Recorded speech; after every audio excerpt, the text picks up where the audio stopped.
Pain had already won. The village hidden in the leaves was a graveyard of craters. Jiraiya was dead. Every rooftop, every home, every training ground Naruto had ever known, gone, flattened into dust by a man who called himself a god. And now that same man stood in front of him. 6 bodies. 1 will.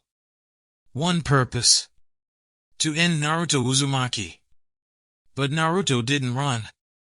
He didn't hide. He stood in the wreckage of everything he loved, and for the first time, he didn't fight with hatred. He fought with understanding. Rod after rod tore through his body. Chakra receiver after chakra receiver. And still, he stood. Because somewhere beneath the 6 masks of pain, there was a boy named Nagato who had once dreamed of peace, just like he did. The final blow never came. Hinata stepped in front of him. Nearly died for him. And something in Naruto broke, not into rage, but into clarity. Kurama's chakra surged, wild and golden, and for the first time, Fox and Host moved as one.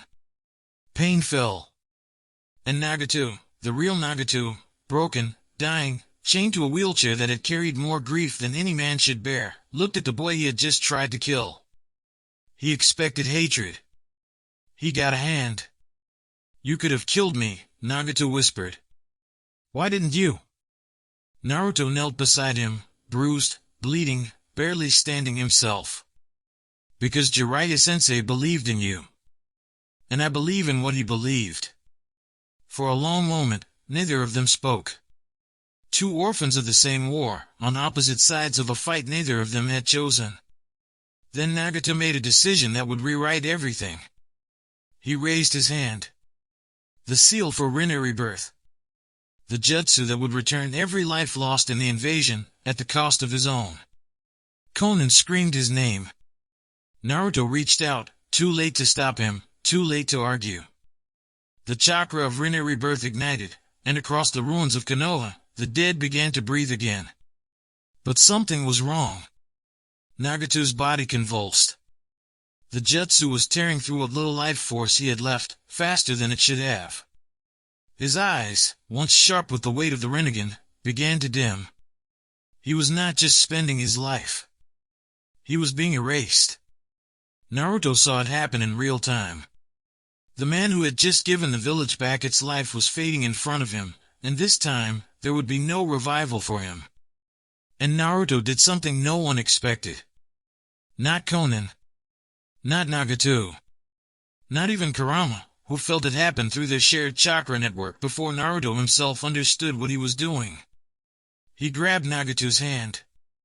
And he pushed his own chakra, Kurama's chakra, directly into him.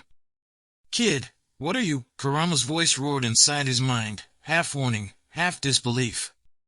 "He gave everyone back their lives," Naruto said through gritted teeth, chakra burning down his arm like fire. "I'm not letting him disappear for it. It shouldn't have worked." Ninetales' chakra was never meant to stabilize another body, especially not one already collapsing under the weight of a forbidden jutsu. But Rinnegan and Ninetales' chakra were not strangers to each other. Nagato's eyes had once held a piece of that same power, generations ago, through bloodlines neither of them fully understood.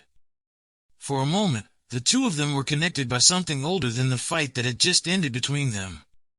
The convulsions stopped. The Rinne rebirth completed, the village, restored.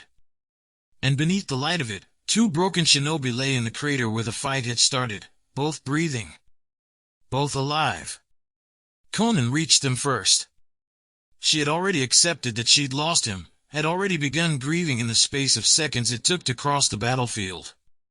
And now she stood over both of them, hands trembling, unable to process what her eyes were telling her. Nagato was alive. Naruto was alive. The boy Akatsuki had hunted for years, and the man who led the organization hunting him, were lying side by side in the dirt, chakra drained, barely conscious, and somehow, impossibly, breathing the same air. "You!" Konan's voice cracked. "You saved him." Naruto tried to sit up and failed, collapsing back onto the broken earth with a tired, exhausted laugh. "Yeah, well, somebody had to." Nagato turned his head slightly, meeting Naruto's eyes. There was no hatred left in them. No godhood. No pain. Just a boy who had lost everything, looking at the one person who refused to let him lose himself too. Why? Nagato asked again, quieter this time. After everything I did. Naruto didn't answer right away. He looked up at the sky, the same sky Jiraiya used to talk about, the same sky that had watched over a war that never should have started. Because this is what he would have wanted, Naruto finally said. And because I think you're not done yet.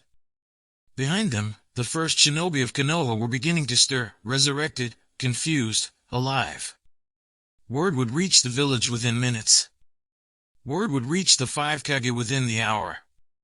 The man responsible for the near destruction of Konoha was alive, in Leaf territory, and the boy who was supposed to stop him had chosen, instead, to save him.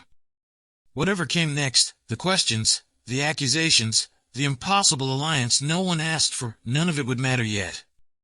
Because right now, in the silence after the storm, 2 orphans of the same broken world were simply trying to breathe. But far from that crater, in the shadows of a plan already set in motion, a masked man watched the reports come in, and understood, immediately, that everything had just changed. Nagato lives. Konoha stands. But somewhere in the shadows, Madara Uchiha is watching.